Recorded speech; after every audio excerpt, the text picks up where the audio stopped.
The following is a presentation of the Retro Network. SequelQuest, episode 114, a sequel to the legendarily terrible Ed Wood classic Plan 9 from Outer Space. Welcome to SequelQuest, the podcast where Adam, Jeff, and Jeremy invite you on a cinematic journey to create prequels, sequels, and reboots to your favorite movie franchises. Joined by special guests along the way. SequelQuest is go for launch, so let the adventure begin. Now.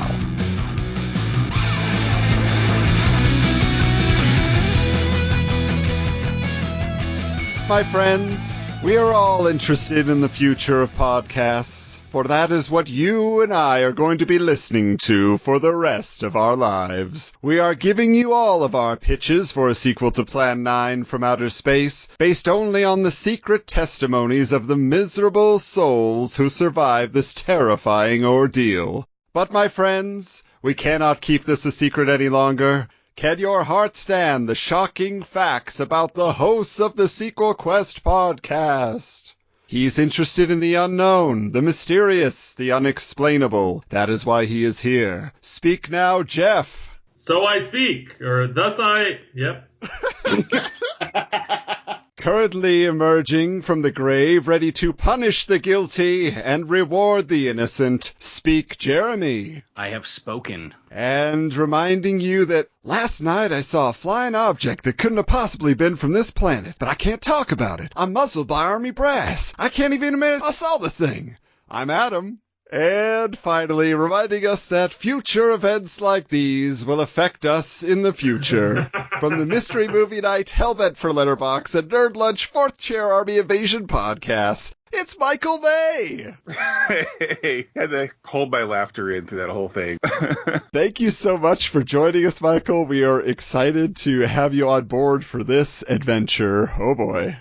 And an adventure it is. Yeah, this is actually, as Michael approached us and let us know he'd be interested in being a guest on the program, gave us a whole list of movies. There was a lot of potential there for many different decades, and for some reason, as a group, we came to the conclusion that Plan 9 from Outer Space was going to be the best choice for our discussion tonight. For some reason. That'll learn you. Yeah.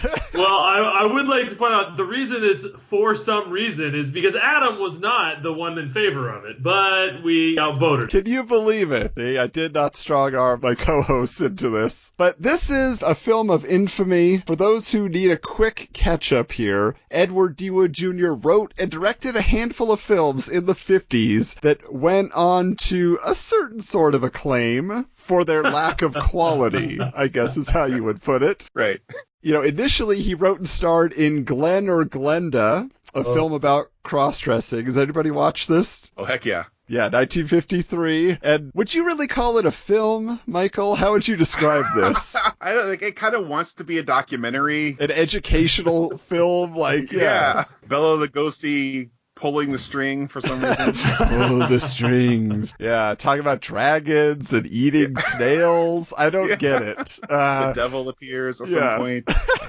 But what I will say about Glenn or Glenda is it was incredibly forward-thinking for today's society, being that Ed Wood himself was a cross-dresser at that time, a transvestite as he identified, and that was the whole shock value of the film. And yet, because he starred in it, and he wrote it, and it was personal to him, it was something he had as a part of his life, like, he really is presenting it like, understand this. It wasn't schlock, necessarily. It was poorly made, but it was... but it had a message that you could be like, oh, okay, I can see this now. Not at the time, though. At the time, it's like, can you believe it? Now, the next year, in 1954, he went on to write a film called Jailbait, which isn't as lurid as it sounds. Really? It's just a small-town gangster film. Like, that's basically what it is. You know, any type of exploitation film that would have come out with that title would have had very different content. But he's mainly known for 3 films, first of which is Bride of the Monster, also featuring and mainly starring an aging Bela Lugosi. That was in 1955. Have we seen Bride of the Monster, gentlemen? Absolutely. No? Oh, of course. Bela Lugosi and an amazing octopus. Yes. Oh, it's the octopus one. Okay. I haven't seen it, but I'm familiar. I mean, it's one of those films, I dare say it's his most coherent film. Yeah, I would agree. I mean, it has a straightforward narrative. You know what's going on. And yes, there's plenty of stock footage being used, but at the same time, I mean, Bela Lugosi has a full performance in this. You know, he actually has a script that he's performing, not just appearing for 2 seconds with a cloak. So that's very good. And it, of course, also features Tor Johnson, the wrestler, as Lobo. So that film, you know, obviously had a lot going for it. There's a lot of behind-the-scenes stuff on that movie, which is very interesting. We don't have time to get into all of it, but let's just say that Ed Wood, you know, he was a scrappy guy, and he pulled it together by hook or by crook. He did what he had to do, which was certainly the case with Plan 9 from Outer Space. We will get to it in more detail, but needless to say, Bela Lugosi appears in this film posthumously, although he is not a main character because he was dead by the time that film came out. But also, unknown to many people who think the Ed Wood train starts and stops with Plan 9, there was a third film in what many people call the Kelton trilogy, because it remained unreleased until 1984, although it was filmed in 1961. This is Night of the Ghouls. Anybody? Night of the Ghouls. I have not seen that one. Okay. Oh. Yeah, so this one, very interesting. It's on YouTube if you want to go check it out. Just to catch you up, involves a gangster who poses as like a Swami medium. He's got like the headdress and everything. And he is resurrecting ghosts that are these women. And one of them is a fake that works with him. The other is a real ghost. And people are dying. And then there's characters from Bride of the Monster and Plan 9 from Outer Space in that film. Really? Yes. And the main one of them is an Officer Kelton, played by Paul Marco. So, in fact, his 3 most popular films, well, 2 most popular and the one that eventually was released, share a cinematic universe. So, I mean, this predates the Marvel Cinematic Universe by like 50 years. Ed Wood was there. Yeah, but Officer Kelton is the only person with a sense of humor in these movies. He's like this fun, cowardly, whiny goofball. But he is the one who ties the universe together, because there's a line he says in Plan 9 where he's like, well, why do I always get hooked up with these spook details? Monsters, graves, bodies. You know? He does the same thing in Night of the Ghouls, but then he adds like aliens and all this stuff. So it's just like, that's his thing. He's just always pulled into these situations. He's like the Fox Mulder. Yes. Nice. But so I have to ask then, Michael, obviously this was your suggestion. Tell us a little bit about your history with Ed Wood, your opinion of Plan 9. Where do you fall on this creative genius? That's an interesting way of putting it. Well, it starts with the Tim Burton movie.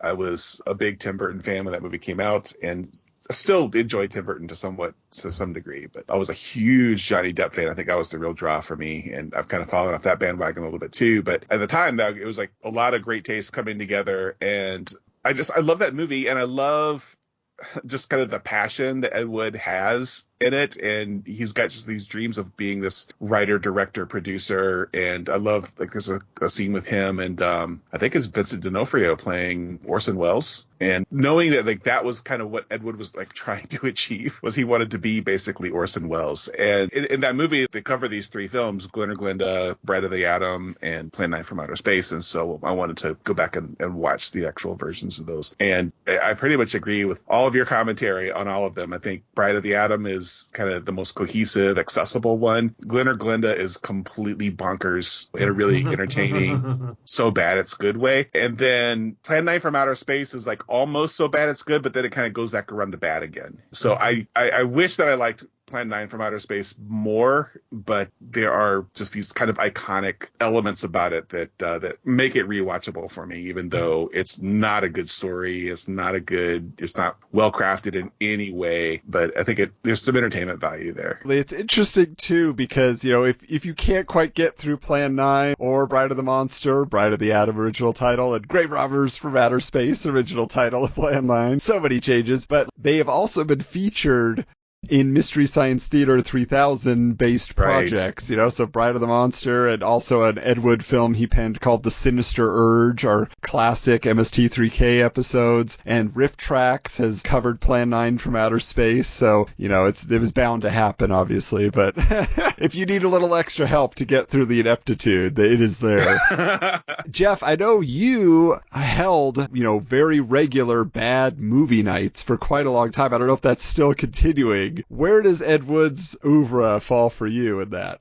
Well, it's even more so than watching Mystery Science Theater. Because for me, it's like this movie, it's almost too easy for them to riff on, because it's just like it spoofs it doesn't spoof itself intentionally. But for me, it was the Tim Burton movie, Ed Wood, that does shine so much light on the insanity that is this movie, and the fact that he could not care less about the details, and he's like, no one's gonna notice that this like gravestone fell over, or that this police officer always seems to motion to people with the barrel of his gun, and he scratches his head with it at one point, and it's just anarchy. So for me, it's really interesting in watching bad movies is that I find that there are three main categories of bad movies. One is like a swing and a miss, which is like the Super Mario Brothers movie, where they were swinging for the fences because they thought they had it and they just completely whiffed, and that's what you get. You get other ones like Troll 2 or like Birdemic, where it's like a passion project of a very misguided person, where they really have like a thing that they want to convey and they just convey it really, really poorly. With this one, it's kind of that unique thing is that what makes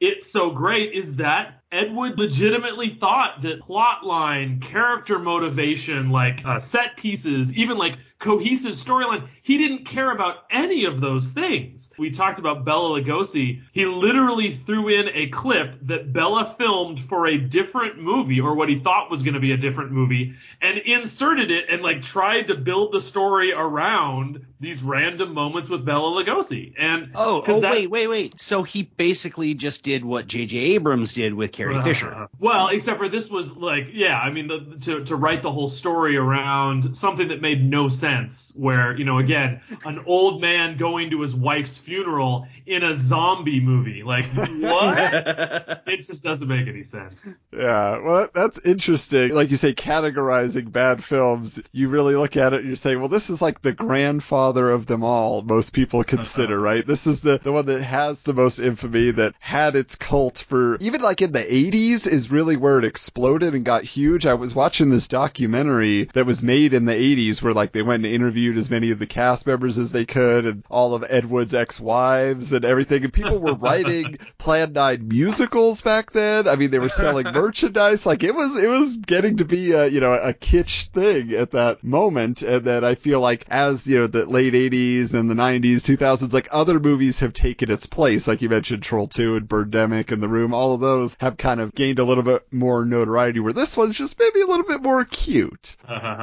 But Jeremy, I know you watched it for the first time in preparation for the show. How did you come out the other end of watching Plan 9 from Outer Space? I'm still lost. I don't know what I watched. I wasn't sure if it was like a terrible SNL skit gone wrong or what. Yeah, just bewildered. That's the right response. I think that's what everybody expects. Michael and Jeff, you said you found out about the film because of Tim Burton's Ed Wood. I certainly had heard of that movie, but I didn't ever see it because I was just like, well, it's not a superhero movie. It's not a weird guy in a castle with scissor hands movie. It was just, for me, I just kind of ignored it. And I actually first saw Plan 9 from Outer Space at a Riff Tracks live event in a theater. So I got to actually go and experience it with a bunch of people who I'm sure knew much more about it than I did. But there was a great riff in there where, you know, there's that scene where the army general is just looking to the sky in like a blank background with binoculars, and they keep cutting in all this stock footage of army firing missiles and things, and he's looking up there and he just references the Wizard of Oz. They're saying like, surrender Dorothy, what the hell? Anyway, so that was pretty fun. And then I sought out Ed Wood, and what I realized is I really feel a kinship with Ed Wood. in that Jeff can attest to this, and we've mentioned it over the course of the show here and there, that I too felt the itch to be a filmmaker about 10 years ago on no budget, and through sheer force of will and enthusiasm convinced my friends and family to help me get it done. And I created a trilogy of shared universe films that included Rake Man, the Midnight Gardener, based on a concept created by Jeff, then The Adventures of Pancho Paulo, and finally Pancho Paulo 2, The Curse of Rake Man, where the two characters battle each other. It was just a mashup film, but like just that idea of getting your friends together or getting people that are like-minded and you don't have anything to offer and you stroke their ego a little bit. I couldn't think of anybody else but you. I wrote this just for you. And you bring them in and they're there from 9 p.m. till 6 a.m. the next morning shooting their scenes because they got to go to work, but they're getting it done. They're in on the dream. I certainly understand where Ed's coming from, but also what I realized kind of in retrospect is I'm a fan of the punk band The Misfits, and one of their better songs is called Vampira, who's also featured in this film, only after much bother from Ed Wood himself. But they actually set up a meeting with her in 1982, so years after all this, but they were such big fans from this movie and knowing of her history as well. But this is a question I have for you guys then, just on the film itself. And we were talking about earlier the idea of how bad a bad film is. But from a critical point of view, how bad is it? I mean, when you really look at it, even just looking over the history of Mystery Science Theater, I feel like they've showed us there are much worse films. I mean, Manos, The Hands of Fate is oddly fascinating, but from a technical side, it's a poorly made film all around. Whereas Ed Wood at least has a style. He keeps the camera in focus. He's just not great at editing. Nothing goes unused. And stock footage and body doubles, that's all very obvious. But to me, I just say the most egregious error, if you're going to throw stones at Ed Wood, is in the writing. The dialogue so often has characters just repeating the same point twice, seemingly to, just fill out the script pages. There's Tana. She's mad. Is it mad that you destroy other people to save yourselves? You have done this. Is it mad that one country must destroy another to save themselves? You have also done this. Huh? Or this is the most fantastic story I've ever heard. And every word of it's true, too. That's the fantastic part of it.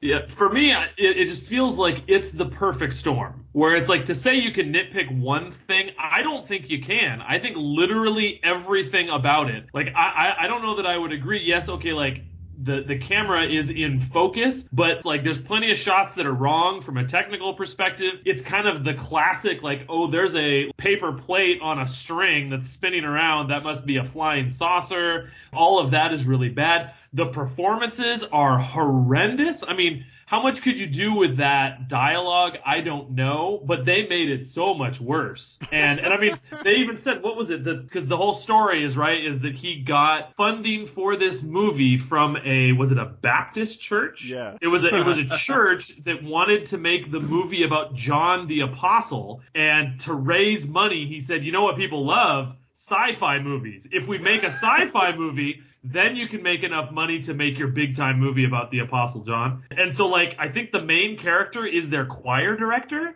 and he's horrible. All of the dialogue is bad. The story is impossible to follow, where, humans are going to develop solaranite, so therefore we need to destroy them by reanimating their dead, which are going to be zombies, which we'll call ghouls, but there's a vampire in there, but don't pay attention to that. And then we're going to kidnap it's anarchy. There makes no sense, and it's difficult. It's impossible to follow. Yeah, it's just a train wreck. Well, and I do have one point that I'll challenge you on, Jeff, is I don't know if you've seen This Island Earth or Mystery Science Theater, the movie, but I say that the lead in Plan 9 from Outer Space is on par with Cal from This Island Earth. He's just as I am just here, and I'm a good-looking guy with a big jaw from the 50s. What about you, Michael? Is it the worst film ever made? No, you've named some other ones that were pretty, I would call them worse. I enjoy the plot of this, such as it is. I mean, the concept of aliens coming down and animating the dead to cause terror, I think it's a solid basis for a movie.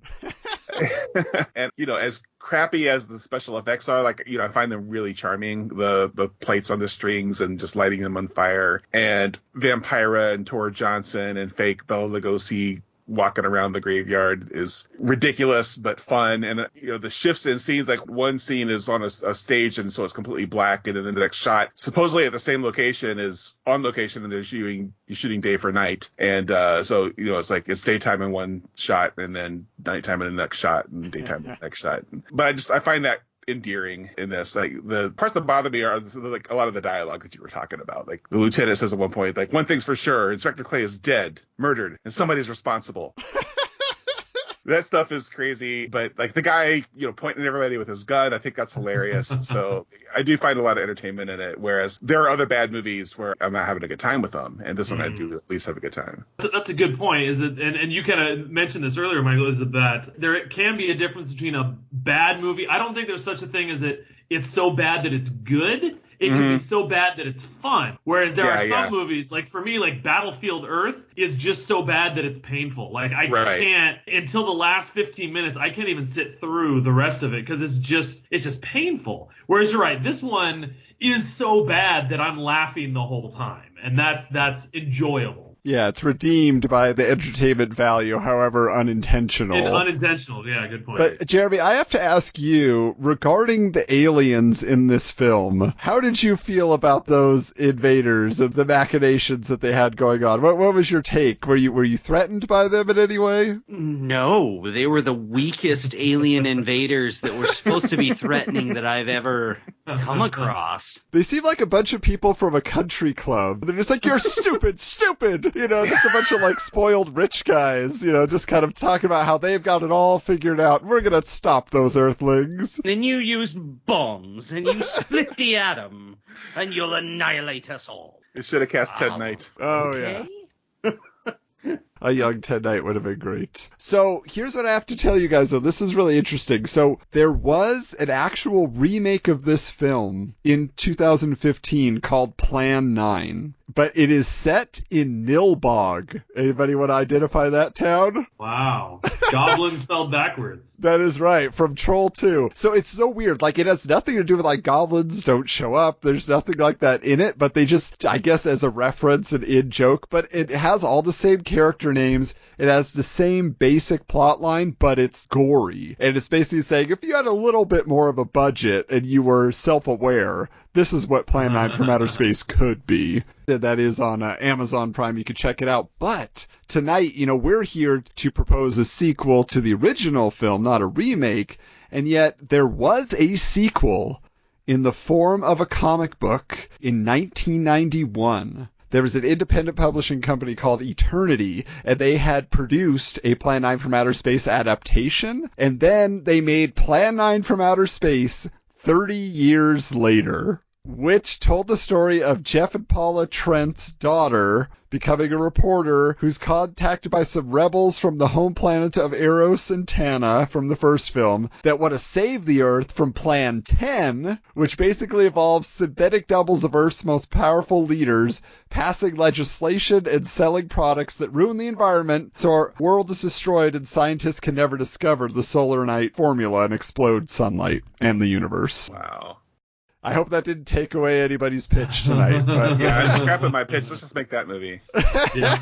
They attempted to give us a sequel at that point, and I believe actually there was one more, which I couldn't find many details on, but it took place 50 years later. So it was a more recent sequel attempt. Well, I did see there was an independent film called Plan 10 from Outer Space, but it was actually unrelated. They just stole the name, huh? Yeah, exactly. Well, do what you gotta do to get butts in seats. Or videos, however they do it, downloads these days with the kids and their computing devices. Well, Michael, why don't you kick us off? Oh my gosh. Okay, so buckle in. This might take a little while, but before I get into the plot, like the big theme I wanted to tackle in this whole thing is redemption. I think that's a word that you used a couple of times, Adam. And like, can we redeem this absolutely horrible movie? And so my pitch is to make a film that's both a sequel and a remake, kind of like the 2011 version of The Thing. So we're not just trying to redeem Ed Wood's movie, but the aliens in our movie are also going to be trying to redeem their original plan. Like, can this plan work if the people in charge of it aren't complete morons? And so my first thought was to try to stay as close to Ed Wood's way of filmmaking as possible. And I was thinking, okay, maybe this would make a cool, like, Blumhouse production, like a really low budget horror movie, but super scary. But then I realized that redeeming the story of Plan 9 doesn't mean we also have to redeem the way it was made. So like we can keep the same basic story, but actually throw a lot of money and talent at it, and that would make a better movie. It also was way more fun for me to imagine and plan out. So this is my big budget summer blockbuster version of Plan 10. So the original movie still exists in this universe. It came out in 1959. So this sequel / remake is coming out 61 years later. So it opens, we meet Rachel Trent, and I'm going to have her played by Tessa Thompson, and she lives in Washington, D.C., and she is the lead scientist on a research team working with electromagnetic radiation, and she has discovered a method of using EMR to interact with atoms in a way that causes them to explode. So she's focused on ways of harnessing this power for positive, useful purposes, but she's also very aware and extremely nervous about the military implications for it. So we meet her, and then we also meet her husband, Jack, who is played by Chris Hemsworth, because I really want Tessa Thompson and Chris Hemsworth to be the next like Tracy and Hepburn or Tom Hanks and Meg Ryan or something. They already have their Men in Black turn and get them in this one now. All right. Yes. So Jack is an Air Force pilot. He's stationed at Andrews Air Force Base outside of D.C. And while on maneuvers, Jack and his team encounter a UFO that speeds off out of sight faster than they can track it. We follow the UFO to where it lands in the suburbs of Maryland near a large cemetery, and there's a funeral just wrapping up, having interred the body of an old man in an above-ground crypt. And one of the mourners, and this is the old man's granddaughter, her name is Tara Moore, and she is going to be played by Margot Robbie. And she is accompanied at the funeral by the local sheriff, whose name is Duke Johnson, and he is played by Dave Bautista. And we learned that Tara is actually a deputy sheriff herself. So these guys are kind of like partners. Cut back to Jack. He lands at Andrews, and he's debriefed by his colonel, Ed Thomas, played by Tommy Lee Jones, who declares the UFO sighting classified and forbids Jack from talking to anyone about it. Jack goes home. It arrives around the same time as Rachel, and over dinner, Rachel's complaining about her job, kind of worrying over the military implications of her research. And even though Jack is military, he's sympathetic, he's supportive of her, but he does not tell her about the UFO sighting, even though it's clearly bothering him. That night,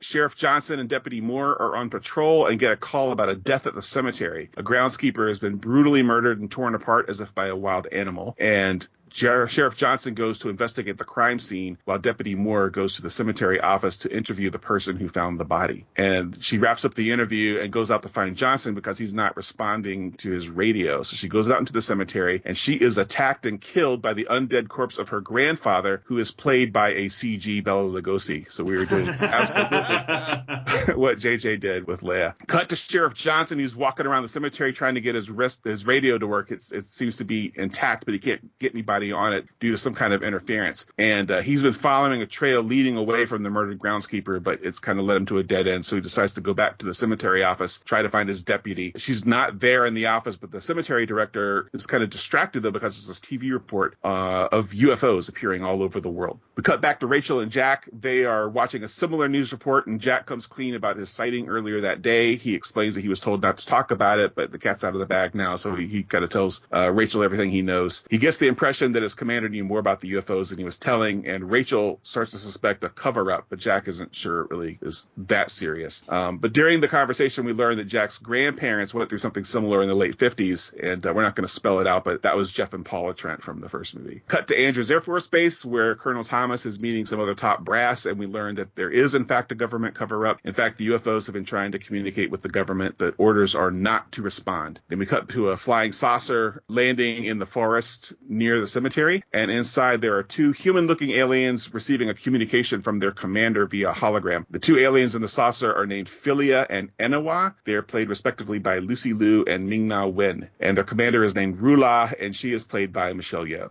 Rula is addressing the alien invasion all across Earth. She's frustrated that Earth's governments are again unresponsive to aliens' attempts to contact them. This is the second time this has happened, the first being 60 Earth years earlier. Now that humanity is on the brink of developing solaranite, the alien's name for what Rachel Trent is researching, the aliens have to again try to convince Earth to abandon their inquiry into the use of this EMR. Once again, the aliens will attempt to gain humanity's attention by resurrecting the dead until the humans agree to talk. The aliens' culture is primarily peaceful. They've outlawed destructive weapons, so the only makeshift weapon they have is their resurrection technology that works differently on human biology than it does on alien. So it actually will raise an alien back to sentient life, but humans unfortunately become these mindless husks of their former selves. And a quick test of the technology conducted by Philia and Anawa in Maryland has revealed that it still has this effect. Kind of plant some seeds here about like why the aliens look like humans. We're not going to fully answer this question unless I guess we come back and do a Plan 11. But 60 years ago, a localized version of the plan known as Plan 9 failed due to the incompetence of the team that carried it out. This time, the plan is going global, and it is known as Plan 10. The tone of all this conversation, I want the aliens to kind of be benevolent but desperate. Like, I don't want them to be villains. Like, that was the problem with the first movie, is like these aliens were all over the place. They kind of said they were benevolent, but they were threatening, and you kind of had a hard time getting a handle on them. Like, I want the villains to be, they have good intentions, but they're completely at their wits' end about what to do about this situation. So, and they just can't think of any other way to get the attention of Earth's governments. And maybe we insert like some kind of subplot about, you know, maybe they tried to use the internet to reach Earth's people directly, but nobody believes them. And I don't know. We could workshop that. But anyway, Philia and Anawa prepare to raise all the bodies in the cemetery. And as they're doing that, Jack is recalled to Andrews to prepare for war in case the saucers attack. So he's driving away. And as we see him drive away, we learn that his house borders the cemetery.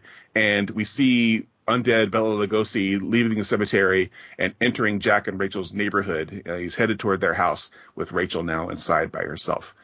So Bella breaks into the house. He attacks Rachel, and he's not a lumbering zombie. He's actually pretty fast. And Rachel escapes, but Bella chases her outside. She runs to the neighbor's house and finds the door open, but the lights are out. She calls for help. There's no answer. And as Bella comes in the front door, Rachel runs upstairs and straight into the arms of undead Deputy Moore, who has murdered the neighbor family. Jack arrives at Andrews Air Force Base, where all the planes are scrambling to get into the air and defend Washington from the saucers there. And all over the rest of the world, other countries' air forces are doing the same thing. Back to Rachel, she escapes the undead deputy and Bela Lugosi. She makes it out into the street and runs into Sheriff Johnson, who is driving back to the sheriff's office to check in. Neither his personal radio nor his car radio were working in the cemetery. Rachel tells Johnson what's going on. He's forced to believe her when the two undead bodies come out of the house and attack. Johnson shoots Moore and Grandpa, but the bullets have no effect. Rachel asks him why he's not calling for backup, and he tells her the radios don't work. And then right at that moment, one of the other deputies calls on the radio, which is far enough away from the saucer now not to be interfered with. And though the sheriff doesn't yet realize what's causing the interference. So he screams for backup just as Rachel also screams, and then we see what she's saying, which is undead bodies are climbing out of the tombs and crypts and moving forward towards the neighborhood. So the sheriff and Rachel get into his car. They take off,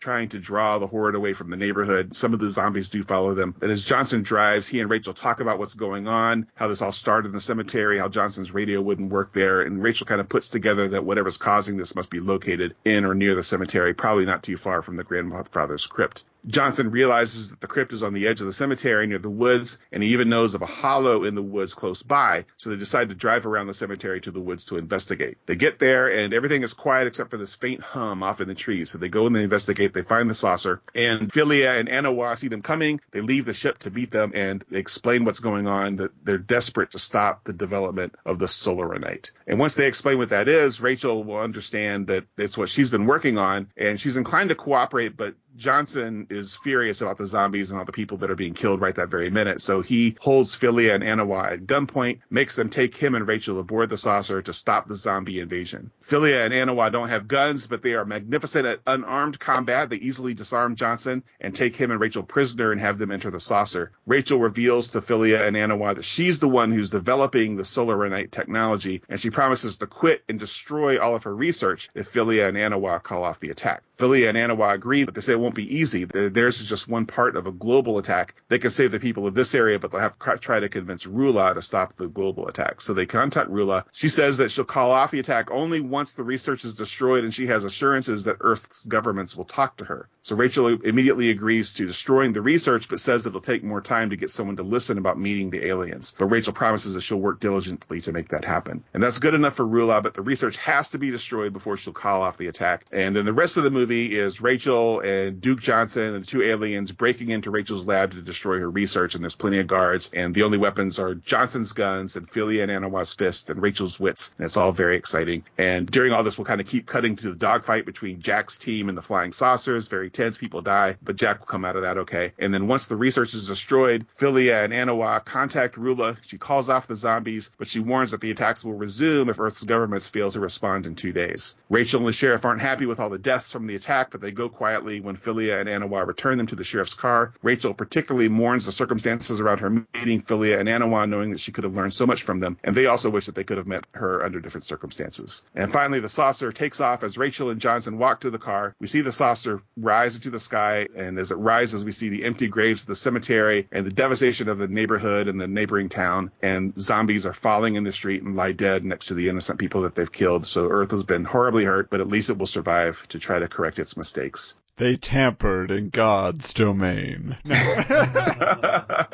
That's pretty tense. It's going to be very popular on the international market. I can tell you right now, your casting choices going to bring in a lot of money. That's the plan. All right, well, let me jump in here then, because while you have given us a modern-day soft reboot, reimagining, bringing it all back together, I decided to imagine a what-if scenario. What if Ed Wood was able to scrape together just a little bit more money one last time after Night of the Ghouls, and was able to make a final film, feeling that he could have done Plan 9 just a little bit better, and so he said, let me bring back those characters. People still want sci-fi. We can make it happen. I've got an ace up my sleeve. So I give you, from 1963, Genghis Khan versus the Space Mummies. Oh, shouldn't happen. So, Eros from the last film was demoted for his failure with Plan 9 and exiled on Venus. But Tana refused to give up hope of stopping Earth from destroying the universe. Meanwhile, on Earth, Officer Kelton is transferred to the Austin, Texas Police Department and been demoted to meter maid. Of course, that means he runs into a lot of Z-grade Hollywood actors in cowboy hats with bad Western accents. Tana has determined that the only way to prevent Earth from blowing up the universe is to conquer it by reanimating the dead of their home planet as an endless and compliant army of soldiers. The unnamed home planet is nonsensically filled with Egyptian architecture, and their pyramids are filled with dead, bandaged, wrapped bodies. So then Tana zaps the pyramid, and a line of mummies exit and board the spacecraft. So, back on Earth, Kelton meets a gal named Anne Gore, played by the daughter of the bandage manufacturing CEO who financed the film. And she sweet-talks Kelton out of a parking ticket and then reveals that she works at a local history museum where Genghis Khan's crypt is on display as an exhibit for a month. Tor Johnson plays the corpse of Genghis Khan with a furry hat and a Fu Manchu mustache, but is otherwise dressed in his standard Lobo outfit. While visiting the museum to woo Anne, Kelton catches sight of a stray mummy from the spacecraft wandering the corridor, but nobody believes him. Tana unleashes her army on Austin, the hometown of President Lyndon Johnson, believing that if she takes the city hostage, the president will be forced to take this invasion seriously and agree to disband all scientific think tanks working on the solar night weapon. Mummies very slowly and awkwardly harass citizens of the city by shuffling through traffic, entering the ring of a rodeo during the bull riding competition, and interrupting a family barbecue by touching the grill and being set on fire. But despite these bungling annoyances, the mummies also cause a few people to panic themselves into deadly situations, like wandering into traffic and dying off screen with a disembodied scream. Still, instead of sending in the National Guard, the president's chief of staff calls it a publicity stunt and ignores the events. Kelton and Anne end up hostages of Tana, where Kelton continues to badger the girl he's in love with terrible poems and promises of a romantic life together. This gives Anne even more resolve to escape, which she does with reanimation equipment in hand. Arriving at the museum, Kelton and Anne decide to resurrect Genghis Khan, who after being attacked by the stray mummy in the museum goes on a rampage, pummeling the other mummies to dust and saving the town. In an ironic twist, the residents of Austin find Genghis Khan to be the monster they most fear and shoot their savior to death in the street. Of course, we then get a closing monologue by Criswell about the mob mentality and good people driven to madness by their own misunderstandings as credits roll. Genghis Khan. Again, I love it. I love Taurus. It was going to happen. I just imagine that Ed Wood saw John Wayne in The Conqueror, and he was just like, yes, that's what people want. Yeah. Jeff, what do you got? Well, for once, I'm actually closer to you than I would expect, Adam, because I decided if I'm going to pour into the comedy aspect with those, like, insert comedy here sort of moments. So for me, I'm giving up on the name Plan 9. I think it's been tainted, so we're going to go with Grave Robbers from Outer Space 2, The Final Solution. It's going to open with yet another brilliant intro by someone introducing themselves as the amazing Criswell, and have an intro that has nothing to do with the movie or anything else, but it's just going to be very dramatic about death or whatever. And then we're going to show a clip, the final scene of Plan 9, of the saucer exploding. And then after the saucer explodes, then the camera pans down onto the made-up cityscape of really cheaply made houses, and we see that in the middle of the city, there's a farm for some reason. And so we zoom in on the farm, and then we see in a clunky cut that on a bunch of hay, there's Eros, and he's laying, having somehow survived the explosion of the saucer. Meanwhile, farmers Frank and Mabel Dean come out and rescue this poor soul who has no memory of who he is or what he's doing here. And so they, of course, nurse him back to health and put him to work on the farm, give him overalls, and he's out working on the farm. And as he's working in the field one day, time has no meaning here, so who knows how long it takes. At some point, he runs across, somehow there are bones of one of the previously animated zombies that are somehow in this field. And when he runs across the bone, all of his memories come back. He remembers who he is and what he's supposed to be doing here. So then, in kind of like an E.T. sort of a thing, he, in the barn, without the knowledge of Frank and Mabel, he constructs a communication device to contact his high commander leader person. So he builds it while still working on the farm under the cover of being, but his voice has now changed into Evil Eros's voice. But Frank and Mabel, of course, don't notice. So he builds the communication device. He contacts the leader and informs him of the defeat and says that the real threat is not Solaranite, it's actually how stupid humans are. And so the leader, though, doesn't agree, so he demotes Eros, says that he needs to return for punishment, so that Eros destroys the device and says, forget it, I'll have to do it by myself, I must stop humanity by myself. That's when Frank comes in, and what is all of this? And so, of course,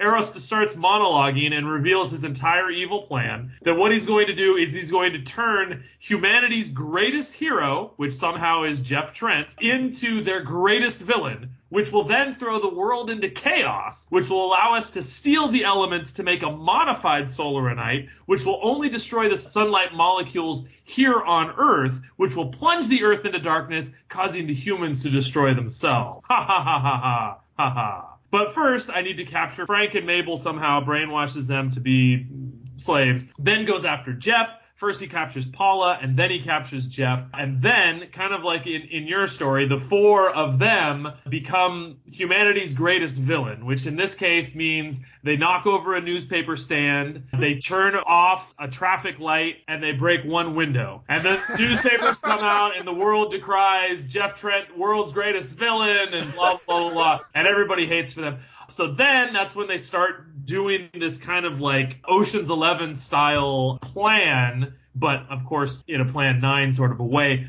to go after the Solaranite. And as they're kind of progressing, like they finally get all the way to getting the Solaranite when Jeff breaks free. I didn't have this one fully fleshed out, but it would be something where Eros would ask Jeff to do something that he would never do, that's beyond his moral capacity, and that's what makes him break his programming. And so then they end up like fist fighting or whatever, throws Eros into, I don't know, a vat of Solaranite, something like that, and then he has a very climactic death sort of sequence, and then the world yet again embraces Jeff as a hero. The final solution. The final solution. Oh boy, this is going to be rough. Adam, where does your vote fall? Well, like I say, I mean, Michael's was very well fleshed out, gave us a lot to chew on, and some good action. It feels like, what the modern day 21st century version of Independence Day would be. But I have to say that the idea of Eros working on a farm and really getting into Jeff Trent. No. Oh, how could you turn him evil like that?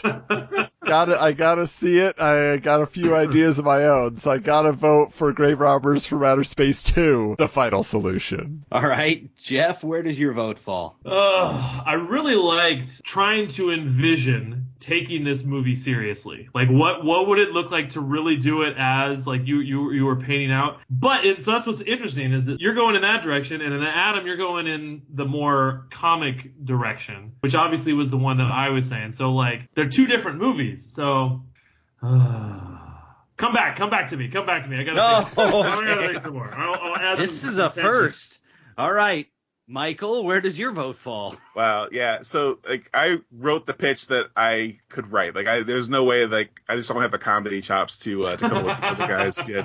But I love it. I love the comedy angles of it. Like, and it's really hard to pick between the two of them. But I don't know. Can we combine the two? Can we have Genghis Khan tour in with, like, Eros on the farm? Like, I want both of those things in my movie. It may go that way, depending on how the votes all come together. And we apologize that you have no serious pitch to vote on, Michael. You have two ridiculous pitches. Gun to my head, I'll go with Eros on the farm, I guess. All right, Jeff? All right, well, so at this point, so it's up to you and me, Jeremy, right? I know. We could collude and make this a tie. I feel like that's your MO, my friend, is that usually when in doubt, we go for a mishmash. And so I'll go along with that. I feel like I can see how this can go in both of those directions. All right, I will agree. Let's mash these up. Michael, your pitch was good. I just want to see the comedy hijinks here that they're going to have to do in order to weave these together, much like the original movie and Bela Lugosi's part in it. They had to mash it together to somehow make it work. So first of all, the title, I think this has to be Grave Robbers from Outer Space vs. Genghis Khan? Like, is that going to be the name of the film? I like that. Although the reality is, though, does yours have grave robbers? Well, they robbed the graves on their home planet this time. Oh, that's true. Okay.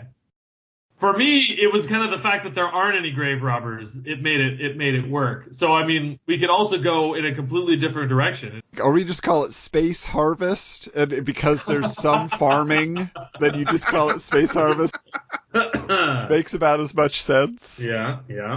The one concession I think we should make in this case, though, and I don't know, like, I feel like we let Michael have a modern day version of this film, okay? So, like, when we think about it, it's like, instead of maybe reanimating Bela Lugosi, we're reanimating Tor Johnson in a digital form. But yeah, so Jeff, I feel like your general story is the better story plot-wise, as far as, like, picking up threads and, okay, he's lost his memory and now he's working on a farm, he's taken in by a kindly couple, all that stuff is what you would expect. So how does Genghis Khan find his way into this? And I say that instead of reanimating Genghis Khan, that you have Eros on the farm, and he's doing some sort of, he's like digging a ditch or something, and he finds Genghis Khan's tomb. And then, somehow there's like a bolt of lightning, and that is what brings back Genghis Khan. Just like totally unrelated to an alien invasion or anything like that. And so he's in the mix, and he's wandering in the background, but he's not colluding with anybody. He's not like a weapon on anybody's side. There's just a zombie Genghis Khan who wanders throughout the film. What do you think about that?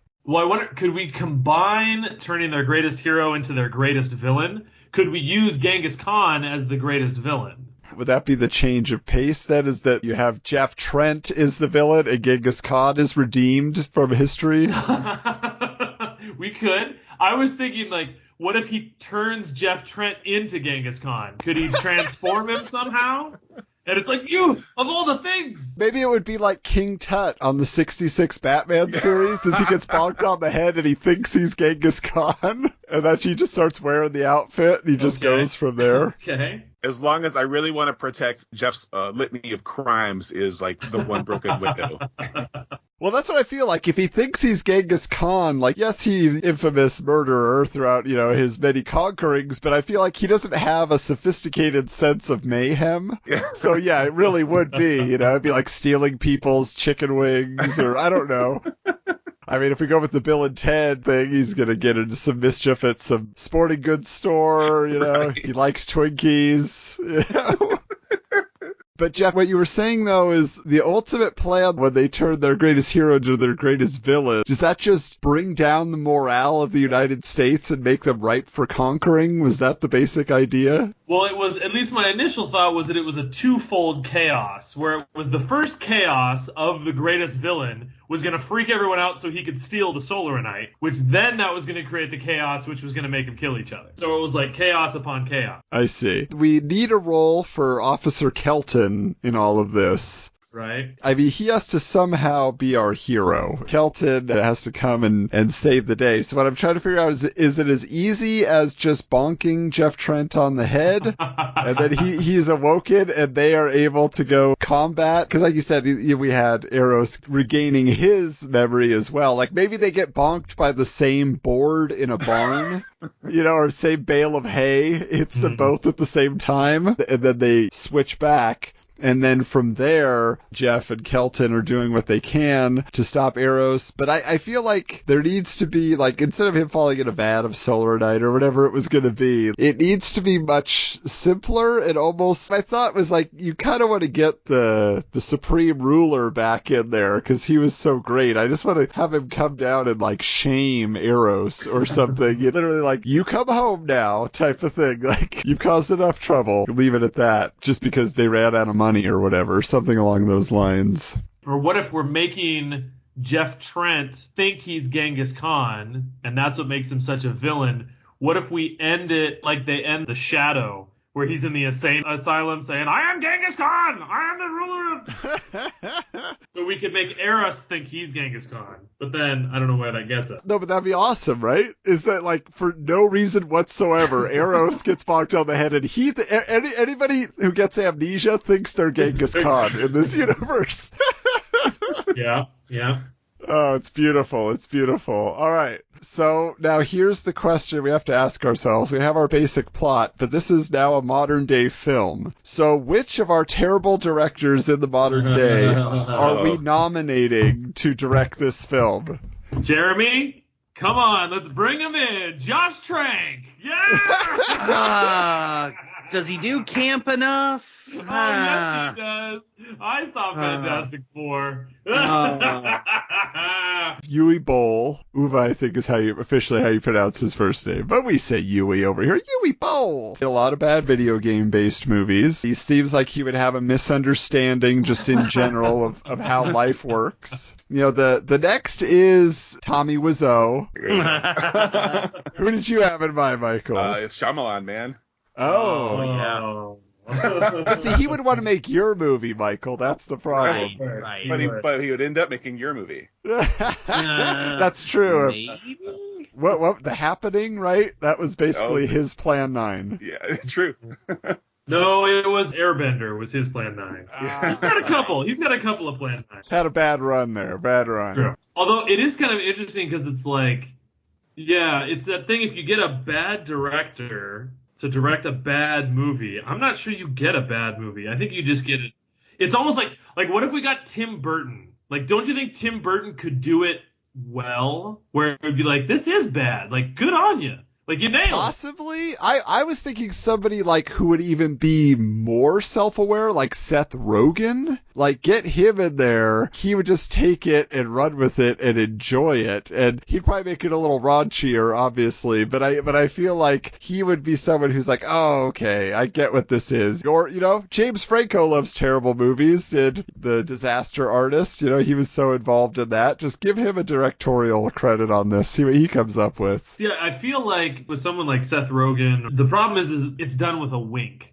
And I feel like that spoils some of it, where it's kind of like... You want a sincere director. Yeah, that's what makes it so funny, is that you either really tried and failed, or you really tried to do this, like, honestly. I don't know. It's this really weird thing, because, again, then it's just like, well, you're wanting a bad director then. Well, or it's just somebody with no comedic chops whatsoever that you just say, well, this is totally not your type of movie, but if you want to make Bernie Goes to the Fair, then you need to direct Grave Robbers from Outer Space versus Genghis Khan. That's the trade-off with the studio. It's like, we just need somebody to get this done, so it's out by this date, so we don't lose our option on it. Or, he's been in the news lately attacking Marvel films and everything else. He's got his movie out. I mean, what would Martin Scorsese do with a sci-fi film? That's like, he'd be so out of his element, he couldn't, he'd probably try to put gangsters in it, but it wouldn't work, so that would just be even better. So instead of thinking he's Genghis Khan, he would think he's Al Capone, and you're like, wait, what? You're off base. I mean, ultimately, who I would land on in the middle of it all is Joe Dante. Just like, because he would add the humor to it. He would understand what he's doing, but I also think that he would have a reverence for Plan 9 to where he would like, you know what? We are going to make it sincere and ridiculous, at the same time. I feel like he could probably accomplish that. Does he still direct? He needs to. Bring him back. He has lamented the fact that he does not get to direct anymore. Really? He only directs like Masters of Horror. I think he got to do a few of those. I never thought we'd be so deep into the director that's necessary to achieve such a film. Such a terrible movie. Terrible movie. Michael, I think we'll leave it in your hands. Of all the directors we've brought up, what do you think? Wow. There's some pretty horrible ones in there. I mean, pressure's only a little on. Don't worry. Yeah, well, I hate to pick my own choice, but like Shyamalan has the whole writer, director, producer angle going for him too. Like, I feel like. So if somebody could get in his ear and tell him like, this is it. Like, if you could do this, you're achieving something. Right. I feel like somehow they sell him on your script, but then the studio delivers this. Oh. So he has to go with it. He's contractually obligated. Try to rewrite it on set. Okay, so now here's the next question as far as casting, at least for the major roles. Now, for Kelton, this just immediately, I have to say, in my mind, when I went on the marathon of Ed Wood, all I could think of watching Kelton is I'm like, he really, really, really, it could go either way with casting, but I'm a big fan of MTV's The State. He could just as easily be Thomas Lennon or Joe LoTruglio. Like, they both equally look like him. So one of them in that role, and I know Thomas Lennon does mainly writing more so these days. So maybe Joe LoTruglio, fresh off Brooklyn Nine-Nine, as Kelton. Is a pretty good one. Yeah, so I think that'd be a good tie-in. He's been playing a cop, so people go along with that. And then my suggestion for Jeff Trent, I feel like because he's the most milquetoast man in Hollywood, in any role he's in, it's like, oh, he's in this, but I don't know that it matters. And that is Patrick Wilson as Jeff Trent. And seeing him play Genghis Khan would just be fantastic. I don't know. He's not quite wooden enough, I feel. I'm not disagreeing with Patrick Wilson, but what do you think about Aaron Taylor Johnson? Oh, okay. Fresh from Godzilla. What's he done lately? Godzilla and Quicksilver. That was his last high profile work. Yeah. You're talking about milquetoast actors, and that guy's the definition of just like generic.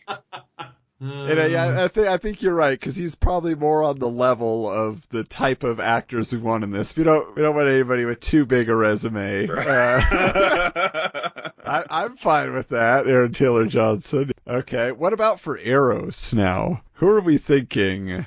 So we don't want this to be intentional comedy, right? Like, are we? So we're well, that was Shyamalan at the helm now. Now he thinks. So I feel Paul Giamatti. Oh, He's got to be Paul Giamatti for Eros. Come on. That's brilliant. See, I don't. Oh, it's like for me, Paul Giamatti's Rhino in Spider-Man was just painful. I didn't even find it funny. It was just like just cringy. But wasn't he also John Adams or something? But he was brilliant as John Adams. That's what I'm saying. So he has cred on both sides. He's been terrible and awesome. Yeah, but I want terrible in a great way, where you got to deliver that stupid people. Like, you got to deliver that line.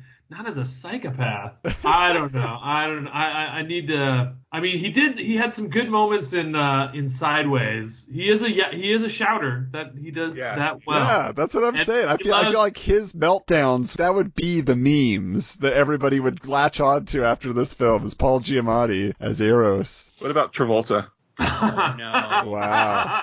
Because he's back on the downside of his career now. Yeah, he coasted for 20 years off of Pulp Fiction, and he's hit the bottom again, you know? He did his Gotti movie, and everybody's like, huh? Plus, tying into Battlefield Earth, right? He's done it before. Bad space movies. You're right, because it'd be interesting to see him in there. I don't think as Eros, but... Just find a role for Travolta. Right. He could be an army general or a detective. I'm still on the Giamatti train, but as another name I'll throw in is Nicolas Cage. Just Saudi actors.